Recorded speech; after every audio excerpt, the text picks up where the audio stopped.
Hello साथियों, नमस्कार। आपका स्वागत है डीएनएक्स एग्ज़ाम वॉरियर्स में। फॉर ऑल कम्पिटिटिव एग्ज़ाम जो नवीन सरनायक सीरीज 3 बजे ला रहे हैं जीएस का प्रैक्टिस सेट, उसका जो प्रैक्टिस सेट नंबर 2 है आज, तो इसका हम रिवीजन फास्ट रिवीजन कराते हैं, रैपिड फाइव रिवीजन कराते हैं। इससे पहले हम आपको बता दें कि इसकी जो पहली क्लास थी वो हम कर चुके हैं, कल शाम को 7:30 बजे हो गई थी। इस क्लास को भी 7:30 बजे तक अपलोड हो जाएगी, तो आप इस क्लास से जुड़ना है। भूलिए, इस क्लास को अगर ले रहे हैं, इस क्लास के साथ साथ आप पिछली क्लास जो है उसको भी लेना ना भूलें, क्योंकि लगभग लमसम 25 मिनट में आपकी ये क्लास को जो कोई फास्ट रिवीजन था वो हमने करवा दिया था। और इस क्लास में देखते हैं कितना टाइम लगता है। तो इस क्लास की अगर पीडीएफ चाहिए तो वो मेरे Telegram channel DNS exam warriors पर अपलोडेड हो जाती है। क्लास ख़त्म होने के बाद तो आप वहाँ से इसकी पीडीएफ डाउनलोड कर सकते हैं और किसी भी कैफ़े पर निकलवा सकते हैं। हम आपको बताएं कि इसको पढ़ने का फ़ायदा क्या है। इस मतलब एक बार आप रैपिड फायर रिवीजन कर लीजिए, फिर उसके बाद आप पीडीएफ से पढ़ लीजिए। किसी भी कैफ़े पर जाकर हार्ड कॉपी में निकलवा लो, फिर उसके पीडीएफ से पढ़ लो। फिर पढ़ने के बाद आपको खुद रियलाइज़ होगा कि आपके माइंड में जो हमने पढ़ा है वो कितना स्टोर हुआ है।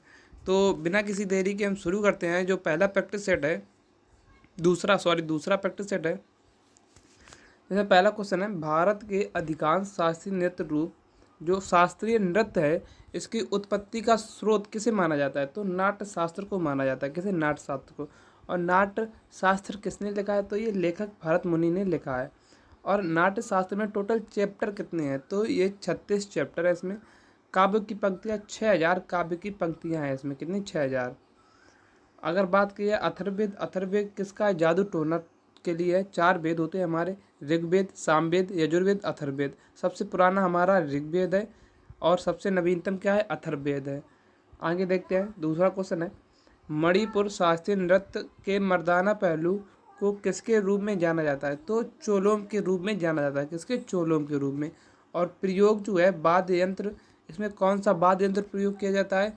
तो एक पुंग और करताल, ये वाद्य यंत्र का प्रयोग किया जाता है चोलोम को करने में। और मणिपुरी शास्त्रीय नृत्य में क्या हिंदू वैष्णव प्रसंग की उपस्थिति है। और राधा कृष्ण के प्रेम को दिखाया गया। किसमें? क्वेश्चन पूछा जाता है कि राधा कृष्ण के प्रेम को किस शास्त्रीय नृत्य में दर्शाया गया है? तो मणिपुरी में। और इसके कलाकार, मणिपुरी के कलाकार हैं, कलाकार मोस्ट इम्पोर्टेंट है, जैसे कि झावेरी बहनें। तो झावेरी बहनें कितनी है टोटल? 4। कितनी? 4। कौन कौन सी? दर्शना, नयना, रंजना और स्वर्णा। ये 4 झावेरी बहनें। ये किससे संबंधित है? तो ये मणिपुरी से संबंधित है। और इनके गुरु विपिन कुमार सिंह भी मणिपुरी से संबंधित है। अब गुरु रूट भर याद रखिए, गुरु और मेहता, तो ये किसके हैं? तो ये मणिपुर के हैं। जैसे गुरु नल सिंह, गुरु नल सिंह हुए, गुरु अमरीश सिंह हुए, किससे? तो मणिपुरी से हैं। चारू माथुर हुई और बिनो देवी हुई, ये किससे? तो ये भी है किससे? मणिपुरी से संबंधित। इसी प्रकार निर्मल मेहता और सविता मेहता, ये भी किससे संबंधित है? तो ये भी मणिपुरी से संबंधित है। तीसरा क्वेश्चन है, छऊ लोक नृत्य की कितनी प्रमुख शैलियाँ हैं? तो छऊ लोक नृत्य की 4 प्रमुख शैलियाँ हैं। कौन सी? सरायकेला छऊ, मयूरकेला और पुरुलिया छऊ। और अगर से बात की तो सरायकेला जो छऊ है वो कहाँ? ये झारखंड में मनाया जाता है। मयूर भंज जो छऊ है ये उड़ीसा में होता है। और पुरुलिया छई ये कहाँ है? पश्चिम बंगाल में होता है। और छऊ को यूनेस्को में कब शामिल किया गया? तो 2010 में यूनेस्को में शामिल किया गया। और इसे अर्धशास्त्रीय नृत्य भी कहा जाता है। लेकिन ये कौन मानता है? तो शास्त्रीय नाटक अकादमी, जिसकी स्थापना 1953 में हुई, हेडक्वार्टर दिल्ली में है। और 8 क्लासिकल, ये क्या मानती है? तो 8 शास्त्रीय नृत्य हैं और छऊ को अर्धशास्त्रीय नृत्य में रखा जाता है। लेकिन अगर बात की जाए भारतीय मतलब संस्कृति मंत्रालय के अनुसार तो कितने शास्त्रीय नृत्य हैं? तो 9 हैं। और 9वां कौन सा है? छऊ है। छऊ के कुछ प्रसिद्ध कलाकार हैं, जैसे कि मकरध्वज दरोगा को आप कभी मत भूलना, केदारनाथ सिंह हुए, सुवेदु नारायण हुए। अब बात किया कि सबसे बड़ा पुरस्कार कौन सा है? तो भारत रत्न सबसे बड़ा पुरस्कार है। फिर उसके बाद पद्म विभूषण मिलता है, फिर उसके बाद पद्म भूषण मिलता है, फिर उसके बाद चौथे नंबर का है पद्म श्री। और इन तीनों व्यक्तियों को पद्म श्री मिल चुका है। पद्म श्री से ये तीनों व्यक्ति क्या हैं? सम्मानित हैं। चौथा क्वेश्चन है, दी अनफॉरगेटेबल एक गजल गायक के अर्थशास्त्रीय संगीत का संग्रह है। ये किसने लिखा है? दी अनफॉरगेटेबल, तो ये जगजीत सिंह ने लिखा है। किसने? जगजीत सिंह ने। इन्हें पद्म विभूषण 2003 में पद्म विभूषण मिला। और इनका एक गाना है चिट्ठी न कोई संदेश, ये इनका ही लिखा हुआ गाना है। और गज़ल के लिए आप कभी मत भूलना बेगम अख्तर को, ये क्वीन ऑफ गज़ल है, queen of ghazal. Manna day हुई और पंकज उदास हुई, ये किससे संबंधित है? तो ये गज़ल गायकी से संबंधित हैं। 5वां क्वेश्चन है दीपिका रेड्डी का संबंध किस शास्त्रीय नृत्य शैली से है? तो ये कुचिपुड़ी से है। रेड्डी रूट वर्ड याद रखिए, रेड्डी। पुड़ी कैसी है? अभी रेड्डी नहीं है, पुड़ी कच्ची है, कच्ची पुड़ी, अभी रेड्डी नहीं है। तो रेड्डी रूट वर्ड किससे? तो कुचिपुड़ी से। और कच्ची पुड़ी कौन खाएगा? तो अंधा आदमी खाएगा, आंध्र प्रदेश से संबंधित है। और कलाकार आप याद रखिए रेड्डी, राजा हुआ राजा रेड्डी, राधा रेड्डी और भावना रेड्डी। रेड्डी रूट वर्ड किससे? तो कच्चीपुड़ी से। कौशल्या रेड्डी हुई और विजय प्रसाद, विजय प्रसाद। जब आपकी विजय हुई, प्रसाद में आप कच्ची पुड़ी नहीं बेच सकते, ये आपको शोभा नहीं देता। शोभना नायडू। हलीम खान, हलीम खान को भी दावत पर बुलाना। 6वां क्वेश्चन है कि भारत ने दूसरी बार एशियाई खेलों की मेजबानी किस वर्ष की? तो 1982 में की। और एशियन गेम्स की, तो एशियन गेम्स जो है पहली बार कब हुए? तो 1951 में हुए। कहाँ हुए? तो नई दिल्ली में हुए। उद्घाटन किसने किया? तो भारत के प्रथम राष्ट्रपति डॉक्टर राजेंद्र प्रसाद ने इसका उद्घाटन किया। भारत की रैंक तब क्या थी? तो सेकेंड रैंक आई थी भारत की। फर्स्ट रैंक पर कौन था? जापान था। दूसरे एशियन गेम्स कहाँ हुए? तो मनीला में हुए। कब? 1954 में। मनीला किसकी राजधानी? तो फिलीपींस की राजधानी है मनीला। तीसरे एशियन गेम्स कहाँ हुए? तो टोक्यो में हुए। कब? 1958 में। और भारत में दूसरे एशियन गेम्स कब हुए? तो 1982 में हुए। और ये एशियन गेम्स कैमे नंबर के थे? तो 9वें नंबर के एशियन गेम थे। और तब शुभंकर क्या था? तो अप्पू हाथी शुभंकर था। क्या? अप्पू हाथी। भारत का स्थान कैमा था? तब 5वां स्थान था। 2023 में एशियन गेम्स में पहला स्थान किसका रहा? चीन का रहा। भारत का स्थान कैसा रहा? चौथा स्थान रहा। मेडल टोटल कितने भारत ने मिले? तो 107 मेडल, जिसमें 28 गोल्ड थे, 38 सिल्वर थे और 41 क्या थे? ब्रॉन्ज मेडल थे। ध्वज की शुरुआत, यानी कि जो ध्वज की शुरुआत, ध्वजारोहण किसने किया? तो हरमनप्रीत सिंह ने किया था, जो कि हॉकी के संबंधित है। और लवलीना बोरगोहन, जो कि बॉक्सिंग से संबंधित है। और समापन समारोह में किसने किया? तो PR सिरजेश ने किया था, जो कि हॉकी से संबंधित हैं। 7वां क्वेश्चन है फुटबॉल विश्व कप कब प्रारंभ हुआ? तो फुटबॉल विश्व कप 1930 में प्रारंभ हुआ। आयोजन कहाँ हुआ? तो उरुग्वे में आयोजन हुआ। विजेता कौन हुआ? तो उरुग्वे ही विजेता बना। उपविजेता कौन था? अर्जेंटीना उपविजेता था। और सेकंड बार कहाँ हुआ? तो 1934 में इटली में हुआ। फीफा की स्थापना कब हुई? तो 1904 में। कहाँ? पेरिस फ्रांस में हुई थी। और इसका मुख्यालय कहाँ है? तो इसका मुख्यालय ज्यूरिख स्विट्जरलैंड में है। आधिकारिक रूप से सम्मिलित कब हुआ? तो ये 1908 में सम्मिलित हुआ है। किसमें? ओलंपिक में। किसमें? ओलंपिक में। ओलंपिक में सम्मिलित हो गया था। यह क्वेश्चन है सबसे ज़्यादा बार वर्ल्ड कप कौन जीता? तो ब्राज़ील जीतना। कितनी बार? 5 बार। 2022 world cup football world cup विजेता कौन था? अर्जेंटीना विजेता था। उपविजेता कौन बना? तो फ्रांस उपविजेता बना। आयोजन कहाँ हुआ था? कतर दोहा में आयोजन हुआ। 2026 फुटबॉल वर्ल्ड कप कहाँ होगा? तो कनाडा, मेक्सिको और USA में आयोजन होगा। 8वां क्वेश्चन है कि प्रथम राष्ट्रमंडल का आयोजन में किस वर्ष में खेला गया था? प्रथम राष्ट्रमंडल का आयोजन किस वर्ष हुआ था? तो 1930 में। का हैमिल्टन कनाडा में हुआ था।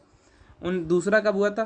तो 1934 में। सेकंड कहाँ? लंदन में हुआ। सबसे ज़्यादा बार आयोजन कहाँ हुआ? तो ऑस्ट्रेलिया में हुआ। और 1930 में इसकी 100 वर्ष पूरे होने पर ही फिर कहाँ? हैमिल्टन कनाडा में होगा। और भारत में राष्ट्रमंडल खेल की मेजबानी कब की? तो 2010 में। कहाँ? नई दिल्ली में की। 2022 में कॉमनवेल्थ गेम भारत की स्थिति क्या थी? तो ये 22वें नंबर के थे। और भारत की स्थिति कैसी थी? चौथी थी। भारत कैमें रैंक पर था? चौथे रैंक पर।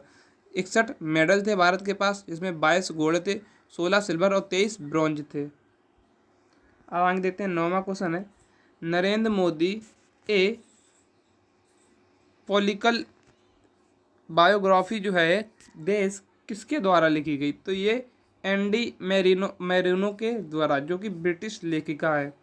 पीएम मोदी की कुछ पुस्तकें हैं, जिसमें मोस्ट इम्पोर्टेंट है एग्जाम बोरियर, लेटर टू मदर हुई इनकी पुस्तक, साक्षी भाव हुई, ज्योति पुंज हुई, एडॉप ऑफ लव हुई और सोशल हार्मनी हुई। ये किसकी हैं? तो पीएम मोदी की पुस्तकें हैं। 10वां क्वेश्चन है, इंडिया अर्थात भारत राज्यों का एक संघ होगा, यानी कि यूनियन शब्द किस देश के संविधान से लिया गया है? तो कनाडा से लिया गया है। और कनाडा से और क्या लिया गया है? तो संघात्मक व्यवस्था ली गई है और अपशिष्ट शक्तियाँ कनाडा से ली गई हैं। हम यूएसए से देखते हैं क्या क्या लिया गया है। यूएसए से न्यायिक पूर्वावलोकन यूएसए से लिया गया है। मौलिक अधिकारों की बात कौन करता है? यूएसए करता है। तो मौलिक अधिकार कहाँ से? यूएसए से लिए गए हैं। उपराष्ट्रपति का पद कहाँ से लिया गया? तो ये भी यूएसए से लिया गया है। और उपराष्ट्रपति पर महाभियोग इम्पीचमेंट ऑफ मतलब राष्ट्रपति पर महाभियोग इम्पीचमेंट ऑफ प्रेसिडेंट, ये भी यूएसए से लिया गया है। स्वतंत्र न्यायपालिका का स्वतंत्र होना, ये भी यूएसए से लिया गया है। 11वां क्वेश्चन है, भारतीय संविधान में राज्य के नीति निर्देशक तत्वों को किस से लिया गया है? तो आयरलैंड से लिया गया है। आयरलैंड से और क्या लिया गया है? तो राष्ट्रपति निर्वाचन की विधि ली गई है। राष्ट्रपति द्वारा राज्यसभा में 12 सदस्यों का नामांकित, ये भी आयरलैंड से लिया गया है। यूके से क्या लिया गया है? यूनाइटेड किंगडम, तो एकल नागरिकता और संसदीय प्रणाली ली गई है। जापान से विधि द्वारा स्थापित प्रक्रिया सीआरपीसी हुई। मौलिक अधिकार का यूएसए से लिए गए। राष्ट्र के नीति निर्देशक तत्व तो आयरलैंड से लिए गए। और आयरलैंड के भी संविधान के कौन से आर्टिकल से? तो आर्टिकल 45 से। और अनुच्छेद केंद्र की अपशिष्ट शक्तियाँ अभी बताया कहाँ से? कनाडा से ली गई हैं। आपातकालीन शक्तियाँ कहाँ? जर्मनी से ली गई हैं। जर्मनी के किस संविधान से? तो बीमर या बाइमर संविधान से। 13वां क्वेश्चन है, भारत के संविधान में समवर्ती सूची की अवधारणा ग्रहित की गई कहाँ से? ऑस्ट्रेलिया से ग्रहित की गई। कहाँ से? ऑस्ट्रेलिया से ग्रहित की गई।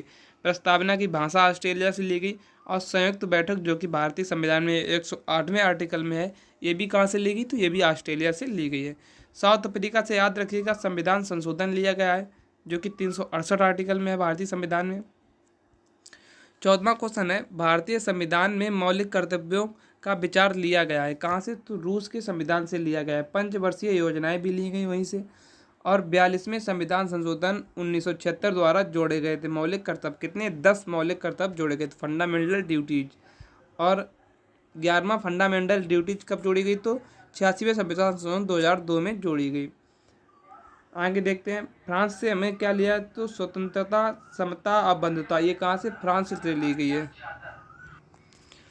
अब देखिए फ्रांस की क्रांति से, जो कि 1789 से 1799 तक चली, उससे लिया गया है। किससे?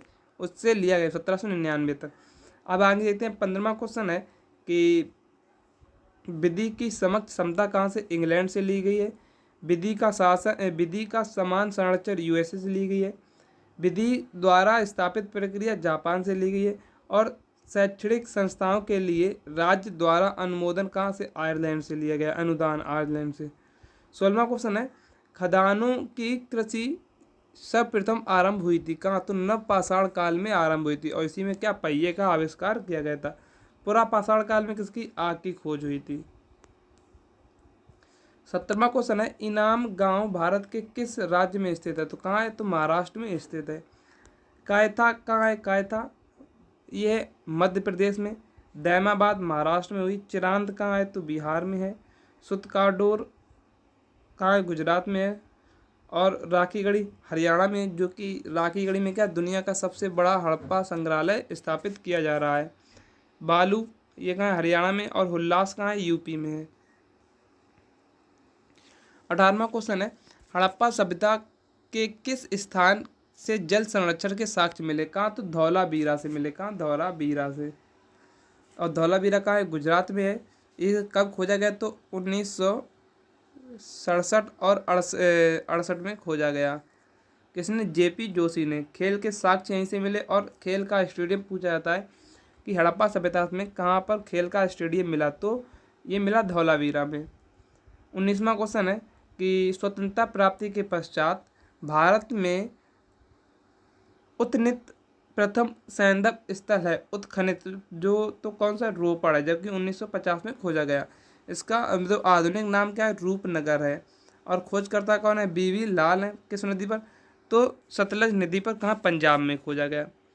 इसी प्रकार कालीबंगा कहाँ है? तो राजस्थान में। इसको खोजा कब गया? 1953 में। किसे? अमलानंद ने खोजा। और बनावली कहाँ है? तो ये हरियाणा में है। 1974। किसे? RS बिष्ट ने खोजा। और लोथल कहाँ है? गुजरात में। किसने? राव जी ने खोजा। 20वां क्वेश्चन है हड़प्पा किस नदी के किनारे? तो रावी नदी के किनारे। कालीबंगा घग्गर नदी के किनारे। लोथल गुजरात नदी के किनारे, मतलब लोथल भोगवा नदी के किनारे गुजरात में है। रोपड़ सतलज नदी के किनारे। और हड़प्पा पहला स्थल था जो 1921 में खोजा गया। किसके? दयाराम साहनी के द्वारा। और दूसरा स्थल कौन सा था? मोहनजोदड़ो, जो राखल दास बनर्जी के द्वारा खोजा गया था। 21वां क्वेश्चन है कर्क रेखा किन राज्यों से होकर गुजरती है? तो 8 राज्यों से होकर गुजरती है। कौन कौन से 8 राज्य हैं? मिजोरम हुआ, त्रिपुरा हुआ, पश्चिम बंगाल हुआ, राजस्थान हुआ, गुजरात हुआ, मध्य प्रदेश हुआ, छत्तीसगढ़ हुआ, झारखंड हुआ। टोटल कितने? तो 8 राज्य हैं, 8 स्टेट हैं। और ये कर्क रेखा कितनी? तो 23.5 डिग्री नॉर्थ है। और कर्क रेखा के नज़दीक सबसे शहर कौन से?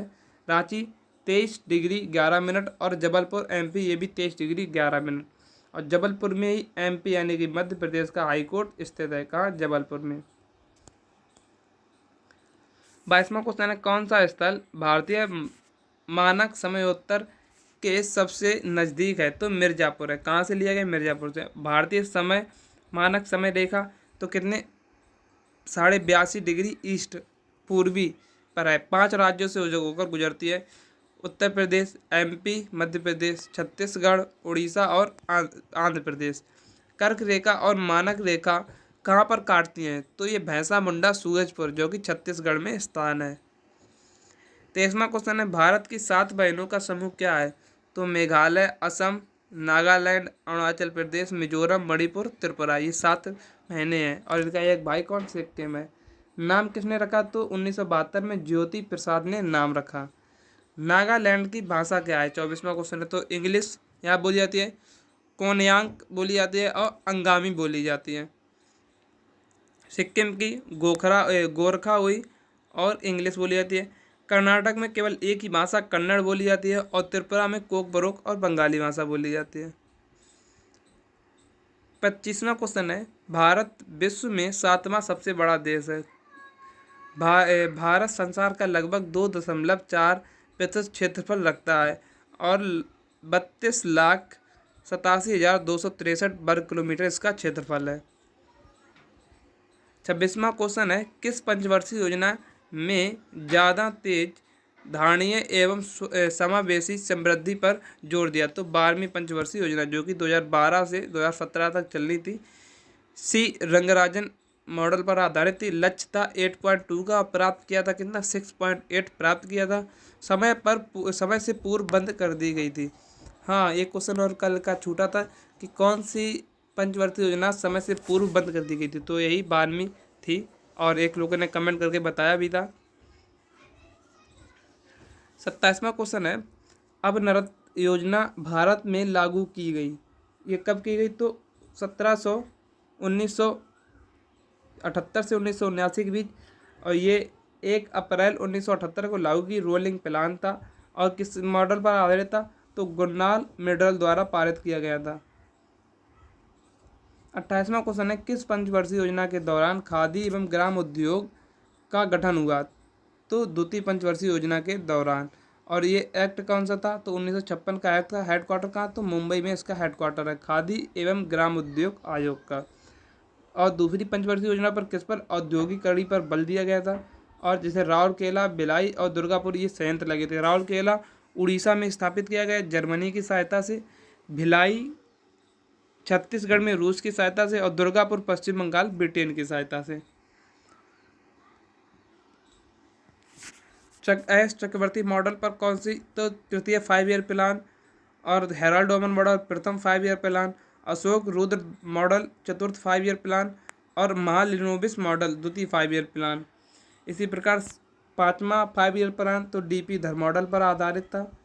6 5 ईयर प्लान तो डीटी लकड़वाला मॉडल पर आधारित था, और 11वां 12वां 5 year plan C Rangarajan model पर आधारित था। तीसरा क्वेश्चन है, किस 5 ईयर प्लान का मुख्य उद्देश्य गरीबी हटाओ था, तो पाँचवीं 5 ईयर प्लान का, पाँचवीं पंचवर्षीय योजना का, जो कि 1974 से 1978 के बीच में चली। इसका लक्ष्य था 4.4% का, लेकिन प्राप्त किया था 4.8, तो इसने अपना लक्ष्य प्राप्त किया था। इसमें 20 सूत्रीय कार्यक्रम शुरू किया गया था, न्यूनतम आवश्यकता कार्यक्रम शुरू किया गया था, और कान के बदले अनाज ये कार्यक्रम शुरू किया गया था।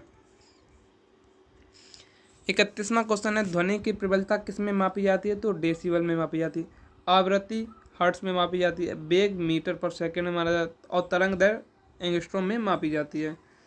त्वरण का मात्रक मीटर पर सेकंड हुआ, बल का न्यूटन हुआ, कार्य का जूल हुआ, आवेग का न्यूटन सेकंड हुआ। स्वर्णकारों द्वारा प्रयोग में आने वाले एक्वारेजिया को मिलाकर बनाया जाता है, तो HNO3 और HCl, इसका 1:3 के अनुपात में मिश्रण किया जाता है। दूध का पीएच मान कितना है, 6.6, ये 6.4 से 6.8 होता है। औसतन पूछा गया तो 6.6। अगर टेम्परेचर बढ़ रहा है तो पीएच मान की वैल्यू घट जाएगी।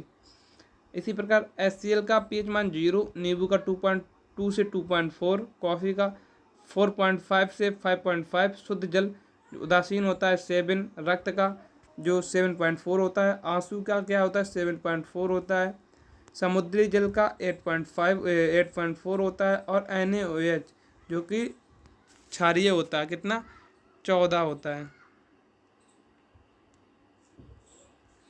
35वां क्वेश्चन है, साइनोकोबालमीन है तो विटामिन B12 को कहा जाता है, B6 को पायरीग्लोसिन कहा जाता है, B12 को राइबोफ्लोविन कहा जाता है, B6 को विटामिन C को क्या कहा जाता है, तो एस्कॉर्बिक एसिड कहा जाता है, विटामिन B1 को थायमीन कहा जाता है, विटामिन B3 को नाइसिन कहा जाता है, विटामिन B7 को बायोटीन कहा जाता है, और विटामिन B9 को फोलिक एसिड कहा जाता है। बेरी किसकी कमी से होता है, तो विटामिन B1 की कमी से, सूखा रोग विटामिन D की कमी से, बांधेपन विटामिन E की कमी से, और प्लेग्रा किससे होता है, विटामिन B3 की कमी से, रतौंधी किसके कारण होता है, विटामिन A की कमी से होता है, स्कर्वी विटामिन C की कमी से, और रक्तस्राव विटामिन K की कमी से होता है। 37वां क्वेश्चन है, पूर्वोत्तर भारत में पहले नेचुरोपैथी हॉस्पिटल की नींव कहाँ रखी गई, तो डिब्रूगढ़ असम में रखी गई। इसके असम के सीएम कौन है, तो हेमंत बिस्वा सीएम है। राज्यपाल कौन है, गुलाब चंद कटारिया राज्यपाल है। राजधानी कहाँ है, दिसपुर है। और असम की राज्यसभा सीटें कितनी हैं, 7 हैं। लोकसभा सीटें कितनी हैं, 14 हैं। और विधानसभा सीटें 126 हैं। 38वां क्वेश्चन है, फर्स्ट क्लास क्रिकेट में सबसे तेज 13 शतक लगाने वाले बल्लेबाज कौन बने, तो तन्मय अग्रवाल बने। कौन, तन्मय अग्रवाल बने। 39वां क्वेश्चन है, 22 फरवरी 2024 को किस राज्य सरकार ने बैगलेस स्कूल पहल शुरू की, तो MP ने। मुख्यमंत्री CM सीखो कमाओ योजना या मुख्यमंत्री सीखो कमाओ योजना कहाँ की है, तो MP मध्य प्रदेश की है। मुख्यमंत्री कल्याणी विवाह सहायता योजना भी कहाँ की है, तो ये मध्य प्रदेश की है। 40वां क्वेश्चन है, 2024 में लोकसभा चुनाव के लिए सुमन गिल ने किस राज्य के स्टेट आइकन बने, तो ये पंजाब के बने। किसके, पंजाब के। ये कैमी लोकसभा चुनाव हो रहे, तो 18वीं लोकसभा के चुनाव और 7 चरणों में होंगे। चुनाव आयोग के ब्रांड एम्बेसडर कौन है, तो सचिन तेंदुलकर है। नेशनल आइकन कौन बने, तो पंकज त्रिपाठी बने। और मुख्य चुनाव आयोग यानी कि चीफ इलेक्शन कमीशन कौन है, तो श्री राजीव है। तो हमारे जो 40 क्वेश्चन थे उनका रिवीजन यहीं पर समाप्त होता हुआ। और इस क्लास की अगर PDF आपको चाहिए तो वो मेरे Telegram channel DNS exam board पर अपलोडेड हो जाती है, तो आप वहाँ से डाउनलोड कर सकते हैं। तो मिलते हैं कल एक नेक्स्ट वीडियो में। जय हिंद, जय भारत।